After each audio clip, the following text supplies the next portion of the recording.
15 अगस्त 1947 के पहले इस देश का ट्राइबल बिरसा मुंडा, तिलका मांझी, रानी दुर्गावती मुर्मू बंधुओं को हीरो मानकर चलता था, वो आदिवासी 47 से 70 आते आते माओ को अपना हीरो मानने लगा। ये परिवर्तन क्यों हुआ?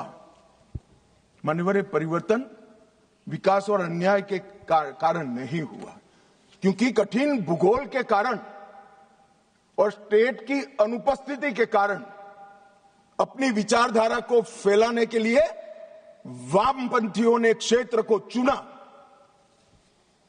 और भोले भाले आदिवासियों को उन्होंने बरगलाना चालू किया, अपनी विचारधारा का अनुयायी बनाया और थोड़ा आगे बढ़ने के बाद उनको लगा यहां तो अच्छा काम हो सकता है भाई, मगर ये पढ़ लिख जाएंगे तो हमारे साथ नहीं रहेंगे।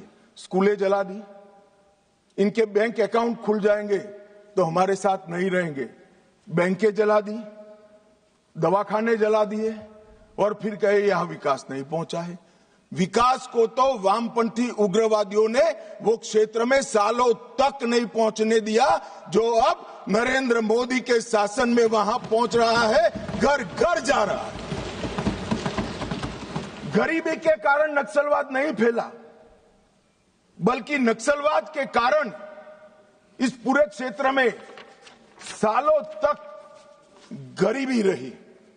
मान्यवर, मैं इसको और अच्छे तरीके से सदन के सामने रखना चाहता हूं।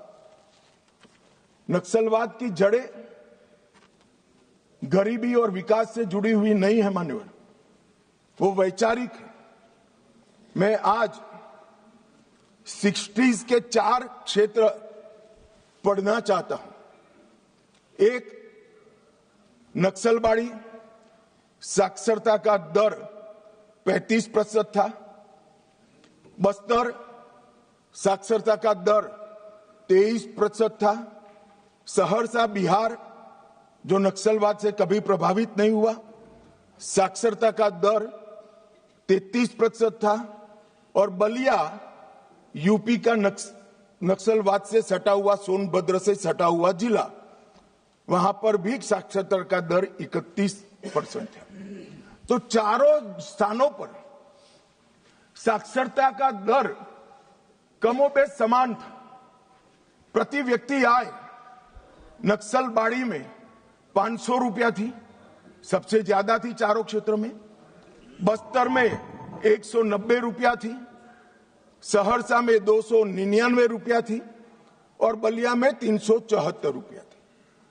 तो प्रति व्यक्ति आय भी चारों क्षेत्र में एक समान थी, मगर नक्सलवाड़ी और बस्तर में वामपंथी उग्रवाद पनपा और सहरसा और बलिया में नहीं, क्योंकि सहरसा और बलिया की भूगोल उनके अनुकूल नहीं थी। वहां घने जंगल नहीं थे, नदी नाले, छुपने की पहाड़ियां नहीं थी। हथियार लेकर अपनी मूवमेंट करने का, आदिवासियों को दबाने का, उनको जबरदस्ती अपनी आइडियोलॉजी के साथ जोड़ने की वहां पर अनुकूलता नहीं थी। अगर विकासी पैमाना होता, अगर प्रति व्यक्ति आय ही पैमाना होता, तो देश के बहुत सारे हिस्से ऐसे थे जहां 70 में विकास नहीं पहुंचा था। वहां क्यों नक्सलवाद नहीं हुआ? और मान्यवर, आज तो मैं इस सदन में ये विचार को सिरे से खारिज कर रहा हूं। हम लोकतंत्र में हैं, हमने इस देश के संविधान को स्वीकार किया है। संविधान के माध्यम से ही आज इस महान सदन के हम सदस्य हैं। अन्याय किसी को भी हो सकता है, अन्याय किसी को भी हो सकता है, विकास कहीं पर भी कम ज्यादा हो सकता है। हम संवैधानिक रास्तों से हमारी लड़ाई लड़ेंगे या हाथ में हथियार लेकर निर्दोषों को मार डालेंगे?